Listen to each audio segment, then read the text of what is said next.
हमें बहुत अरसे के बाद एक ऐसा मौका मिला जब हम लोग शुरू से एंड तक सपोर्ट कर सकते हैं और प्रोमिनेंट कर सकते हैं अपनी विन को, बिकॉज हमने कोशिश भी बहुत की। हमारी बॉलिंग में शुरू में हमें कुछ प्रॉब्लम्स आई, सलमान अली आगा ने बहुत कंट्रीब्यूट किया, उसके बाद जाकर फास्ट बॉलर्स को कुछ प्रॉब्लम्स फेस करनी पड़ी थी, but then we have made it. Saim Ayub and Salman Ali Agha made the whole situation easier for Pakistan, और पाकिस्तान ने अपना मैच जीता, जो कि बहुत अच्छी बात है। अगर हम मैच हार जाते तो डिस्कशन बिल्कुल और होती। तो इस हवाले से डिस्कशन का सिलसिला जारी करते हैं। मेरे साथ मौजूद हैं आपके favourite sports analyst, sports journalist Imran Suhail साहब। अस्सलाम वालेकुम, कैसे हैं आप? वालेकुम अस्सलाम।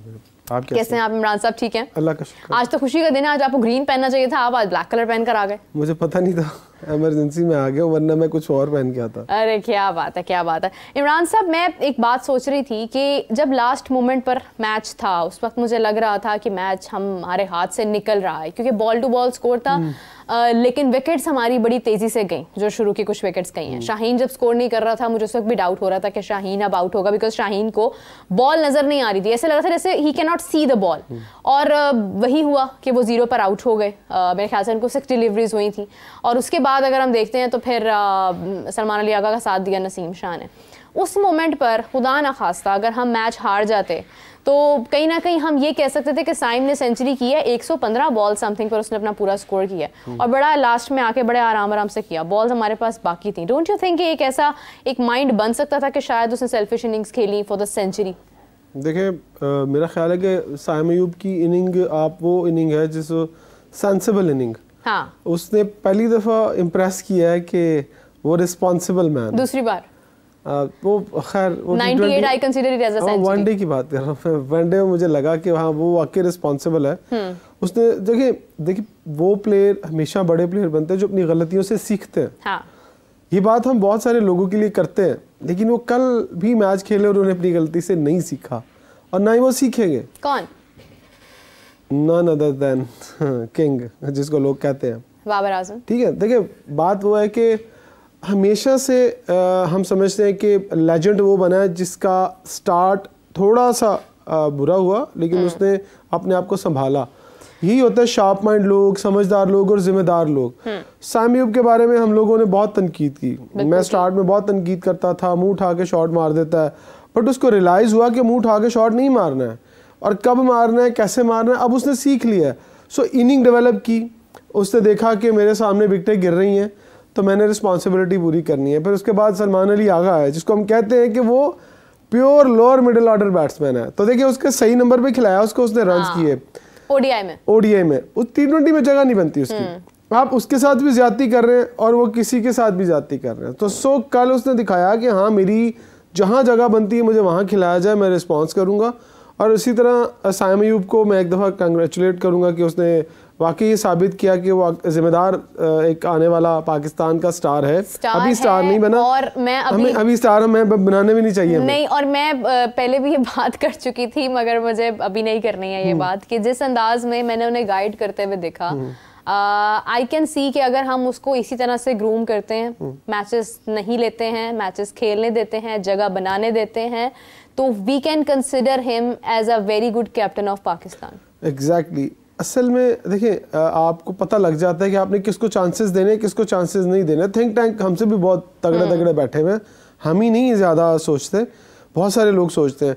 इसी तरह आप जिन लोगों को 1-1, 2-2 मैचेस खिला के बाहर करते रहे माजी के अंदर, फैसल अकरम, उनके साथ ज्यादती होती रही, उनको आप वापस लेके आए, उनको दोबारा से चांस दें, बस कर दें अब बाबर आजम को चांस देना। फिर मतलब मैं कहूँगा एक तरफ आप अच्छा काम कर रहे हैं और एक तरफ आप वही हरकतें कर रहे हैं जो आप शुरू से करते चले आ रहे थे। आप क्या साबित करना चाहते हैं कि आप उसको नहीं छोड़ रहे, उसकी कब फॉर्म वापस आएगी? भाई उसको फर्स्ट क्लास खिला लें, उसको डोमेस्टिक में ले वापस, आप नहीं लेके आ रहे। मेरा ख्याल है कि अब वो वक्त आ गया है कि आपको 2 से 3 लड़कों को परमानेंट चांस देना चाहिए, नए लड़कों को। नए मतलब कौन? मिसाल के तौर पर बाबर की रिप्लेसमेंट में आप किसको कंसीडर करते हैं? आपको इरफान नियाजी आपको नीचे खेलता है ना, आपको हार्ड हिटिंग बैट्समैन लगता है, उसका नंबर ऊपर करें। देखिए आपको सर्कल के अंदर एक अच्छा प्लेयर चाहिए जो सर्कल में खेले। देख तेज क्रिकेट आप हमेशा कहते हैं तेज क्रिकेटर चाहिए, स्ट्राइक रेट अच्छा चाहिए। कौन से नंबर पर आता है? वो उसको भेजते हैं 5वें 6ठे नंबर पे। आप T20 मैच में वो 5वें 6ठे नंबर के अलावा अगर हम उसको शुरू में भेज देते हैं तो वो एक अच्छा इम्पैक्ट पैदा कर मुझे लगता है कि आप दुनिया भर में तो 6ठे 5वें 6ठे नंबर पर भी देखिए, no offence towards him, I really respect my all players, लेकिन मैंने जो फील किया है ना 1-2 मैचेस में, मैंने बड़े गौर से उन मोमेंट्स को देखा है कि जहां पर ना वो प्रेशर में आ जाता है 5वें 6ठे नंबर पर भी।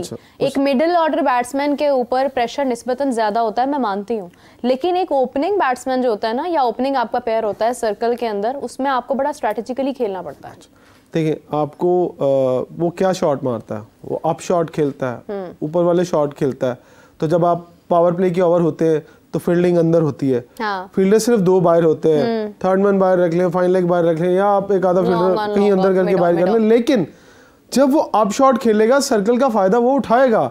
देखिए आपको थोड़े दिनों में लोगों को, और शायद मुझे लगता है मैनेजमेंट को भी रियलाइज होना शुरू हो जाएगा कि नहीं, रिजवान नहीं हर दफा, बाबर नहीं हर दफा, ये तो है। आपको आप इंडिया की मिसाल देते हैं, हम ऑस्ट्रेलिया की मिसाल देते हैं, क्या वो अपने नए लड़कों को चांस नहीं देते ऊपर वाले नंबर्स के ऊपर?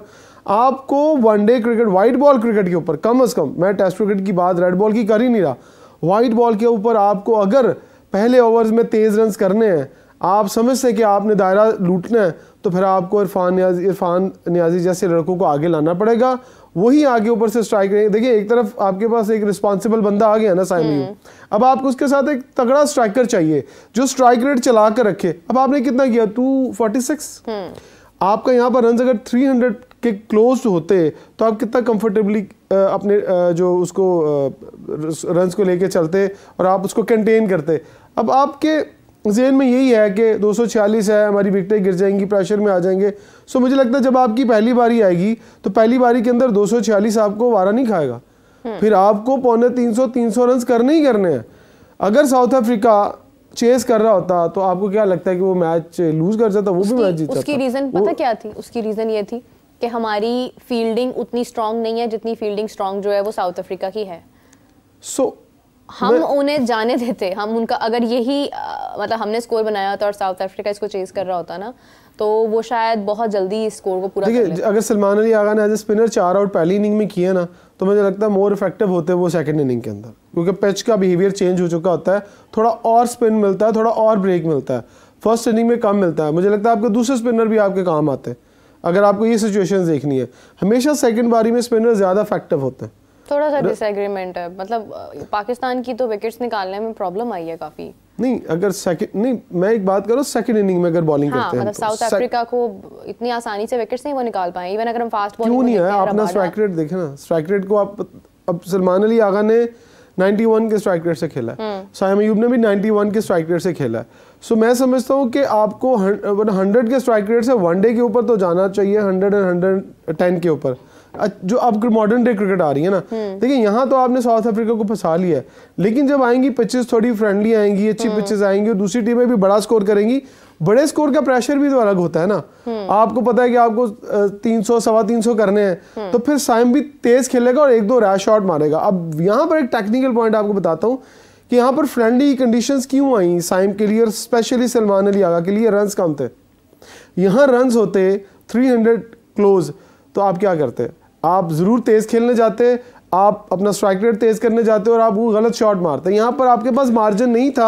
आपने कहा यार रिलैक्स हैं, हमें 5 रन पर ओवर करने हैं, तो 5 रन पर ओवर आप आसानी से कर लेते। कि जहाँ आपको 7 रन 6 रन पर ओवर जाना है, फिर आप उल्टा सीधा शॉट मार के आउट होते हैं। तो लेकिन यहाँ पोजीशन थोड़ी मैं समझता हूँ रिलैक्स थी। मैं आपको यही तो बता रही हूँ, इसीलिए तो साइम अयूब ने जो सेंचुरी की है वो उसने बड़े आराम से की है। और जहाँ अगर 300 होता तो लोग यही बात करते हैं कि ये इतने सेल्फिश होकर खेला है, अपनी सेंचुरी के लिए खेला है, इसने बॉल जाया कर दी है। क्योंकि साइम ने बड़े आराम से अपनी इट वाज अ सेंचुरी जिसको हम कह सकते हैं कि ये एक तरह से टेस्ट में इस किस्म की सेंचुरी भी बन सकती थी कि जो आराम से होती, और एंड ही डिड दैट।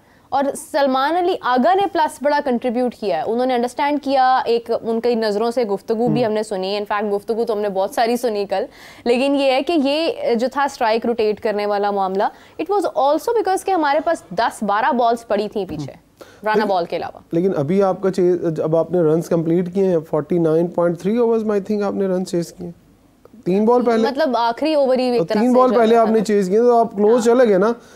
अब आपको स्ट्रेटजी बनानी है, आपको कम से कम ये वाला जो टारगेट है ना, आपको 5-6 ओवर पहले ख़त्म करना है। तो आप हमने जीत लिया ना, तो अब हम गलतियों को भी तो डिस्कस करें ना, जीतने के बाद भी अपनी गलतियों को देखें कि आप जीतने के बाद भी अपनी क्या गलती की क्या कर सकते हैं। ठीक है, यहाँ पर बैटरमेंट की बहुत ज़्यादा ज़रूरत है हमें। अब मेरा ख्याल है कि एक आधा नया फास्ट बॉलर ऐड कर लेना चाहिए। अब हमें वही 3 फास्ट बॉलर जो पुराने हैं, हारिस, शाहीन और नसीम के साथ हम चल रहे हैं, हमें एक आधा फास्ट बॉलर ऐड करके यंगस्टर्स, देखिए बायलैटरल सीरीज़ मिलअप क्यों होती है? बायलैटरल सीरीज़ इसीलिए होती है कि आपको अपने नए लड़कों को चेक करना है, नए लड़कों को चांस देना है। अगर आपके वो यार साउथ अफ्रीका के साथ इनिंग है, बुला लो सारे तगड़े फास्ट बॉलर, वो सारे जोर वही लगेंगे। लेकिन आपके जब बिग कॉम्पिटिशन आते हैं, जब तगड़े कॉम्पिटिशन आते हैं, तब आप क्या करेंगे? देखिए अभी आपने एक मैच जीत लिया ना, अब आपको यंगस्टर्स को फास्ट बॉलिंग में चांस देना चाहिए। एक आधा बैट्समैन आगे करें, उससे ओपन करवाएं, उसको चांस दे कि चल यार जा तू जो आगे ओपन खेल। कौन आपके नजदीक एक बहुत शानदार फास्ट बॉलर साबित हो सकता है पाकिस्तान के? देखिए अभी रिसेंटली मेरा ख्याल है कि आपने टेस्ट टीम में भी खुरम शहजाद की हम अगर बात करें तो इस तरह के फास्ट बॉलर्स जो जिनके अंदर थोड़ी सी पेस है, थोड़ी सी जान है, उन्हें वनडे के अंदर जाके मौका दें ताकि परफॉर्मेंसेस दी हैं खुरम शहजाद ने। देखिए डोमेस्टिक क्रिकेट की बात कर रहे हैं ना हम, तो डोमेस्टिक के म्यार को समझती ही नहीं हूँ कि हम डोमेस्टिक खेलने के बाद इंटरनेशनल मैच खेल सकते हैं। देखिए डोमेस्टिक क्रिकेट खासी मुश्किल होती है, मैं आपको बताऊं। आज शायद आप मेरी बात से एग्री करें या नहीं। देखिए इमरान, इंटरनेशनल क्रिकेट थोड़ी आसान होती है। क्यों? क्योंकि उसमें आपकी चलती नहीं है। इंटरनेशनल आप इस बात पे गारंटी देते हैं कि डोमेस्टिक में हमारे क्रिकेटर जो हैं वो बिल्कुल लॉज और रूल्स के अकॉर्डिंगली खेलते हैं? यहाँ पर तो मतलब आप सोचें कि अंपायरिंग का मेयार भी आप देख लें, आप बाकी चीजें भी देख लें। जाहिद महमूद ने यहाँ पर जो है वो अगर इतने आउट किए कुछ मैचेस में, वहां पर जाकर वो एक भी आउट नहीं कर पा रहा। जिस पॉइंट ऑफ व्यू से आप बात कर रही हैं ना वो बिल्कुल ठीक है कि आपने एतराज पता क्या उठाया, आपने बहुत बड़ा एतराज उठाया, बात तो कर गई है, लेकिन ये बात बहुत गहरी है कि आप डोमेस्टिक के अंदर अपनी मर्जी से आउट मतलब विकेटें ले लेते हैं, अपनी मर्जी से कप्तान बॉलिंग करवाता है, अपनी मर्जी से लोग बैटिंग करते हैं।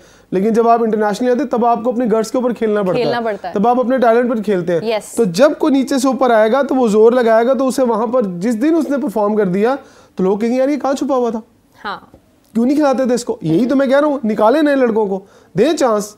मीडियोकर भी आपके समझ में वो मीडियोकर प्लेयर है, लेकिन जब वो इंटरनेशनल लेवल पर आकर खेलेगा तो वो अपना पूरा जोर लगाएगा, वो पूरी स्ट्रेंथ के साथ आएगा।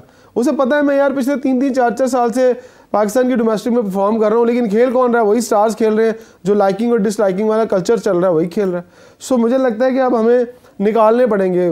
बहुत सारे नाम मुझे नहीं याद हैं, लेकिन आपको डोमेस्टिक प्ले स्ट्रक्चर के ऊपर जो आपका टॉप विकेट टेकर है, जिसने 30-40 सीजन के अंदर आउट किए हैं, आप उसको चांस दें, आओ यार खेलो। आपने जो ए टीम के साथ फास्ट बॉलर्स लेके जाते हैं या नए बैट्समैन लेके जाते हैं, आप उन्हें निकाले जरा एक एक करके, आप चांस दें ना, बायलैटरल सीरीज में चांस दें।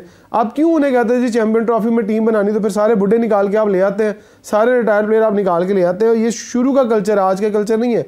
हम हमेशा कहते हैं कि बायलैटरल सीरीज के अंदर आप एक बात सोचें, साउथ अफ्रीका, ऑस्ट्रेलिया या न्यूजीलैंड, आपने पिछले प्रोग्राम में सवाल किया था, ये पाकिस्तान के अगेंस्ट 7-7 प्लेयर नहीं क्यों खिला देते हैं? क्योंकि उन्हें अपना लॉन्ग टर्म प्लान देखना होता है, क्योंकि वो इंटरनेशनल मैचेस के अंदर उनको प्रेशर हैंडल करना सिखाते हैं। अगर आप सीधे गए चैंपियन ट्रॉफी में हम उतार दे जी किसी नए प्लेयर को, तो वो प्रेशर हैंडल नहीं कर पाएगा। बायलैटरल सीरीज आईसीसी ने इसीलिए लोगों की रखते हैं कि एक दूसरे के साथ खेलें, और वही इंटरनेशनल प्रेशर जो नए लोगों को खिला के उन्हें सिखाना है वो हम नहीं सिखा रहे। ये सिर्फ पाकिस्तान में होता है। आप पूरे पाकिस्तान, दुनिया की क्रिकेट उठा के देख लें, सिर्फ वाहिद कंट्री पाकिस्तान है जो नए लोगों को चांस देने से डरता है। पूरी दुनिया हमारे खिलाफ नए लड़के खिलाती है और वो परफॉर्म कर जाते हैं। हम कहते हैं यार इनके तो सारे लड़के अच्छे हैं, इनके पास तो बैकअप है। भाई बैकअप आपके पास भी है, लेकिन आपको बैकअप आगे लाने का हौसला नहीं है।